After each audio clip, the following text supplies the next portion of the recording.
बिस्मिल्लाहिर्रहमानिर्रहीम, अस्सलाम वालेकुम। मेरे सामने इस वक्त कुछ कंफ्यूजिंग वर्ड्स हैं। ऑफ कोर्स ये बहुत ही ज़्यादा कंफ्यूज करते हैं अक्सर स्टूडेंट्स को, और ये मैंने डॉन न्यूज़पेपर से निकाले हैं। तो इनकी थोड़ी मीनिंग्स आपके सामने ज़ाहिर कर दूँ। हमारे पास एक लफ्ज़ है, दो लफ्ज़ हैं। पहले नंबर पर 8, दोनों की प्रोनाउंसिएशन सेम है। ऐसे लफ्ज़ जिनकी प्रोनाउंसिएशन सेम हो लेकिन मीनिंग डिफरेंट हो तो उनको हम होमोनेम्स कहते हैं। कहते हैं। तो मेरे पास दो होमोनेम्स हैं 8, दोनों की प्रोनाउंसिएशन सेम है। पहले के अंदर स्पेलिंग के लास्ट में ई है और दूसरे में नहीं है।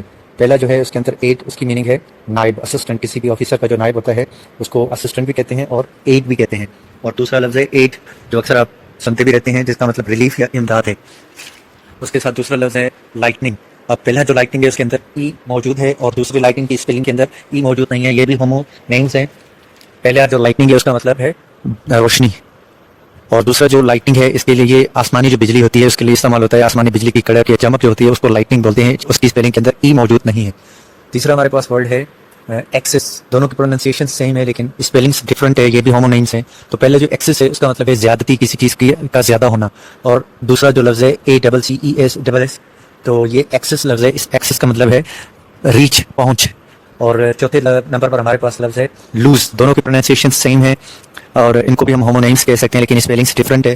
पहला जो है LOSE, लूज। लूज माना किसी चीज़ को गवा देना, गुम कर देना। और दूसरा LOOSE, लूज, जिसका मतलब है किसी चीज़ का ढीला होना। नट वगैरह ये कोई भी चीज़ हम कोई चीज़ बांधते हैं तो वो मुकम्मल तौर पर टाइट नहीं बती होती। मीन्स टाइट का अपोजिट लूज LOOSE वाला है। तो पांचवें नंबर पर हमारे पास वर्ड एनीवे है।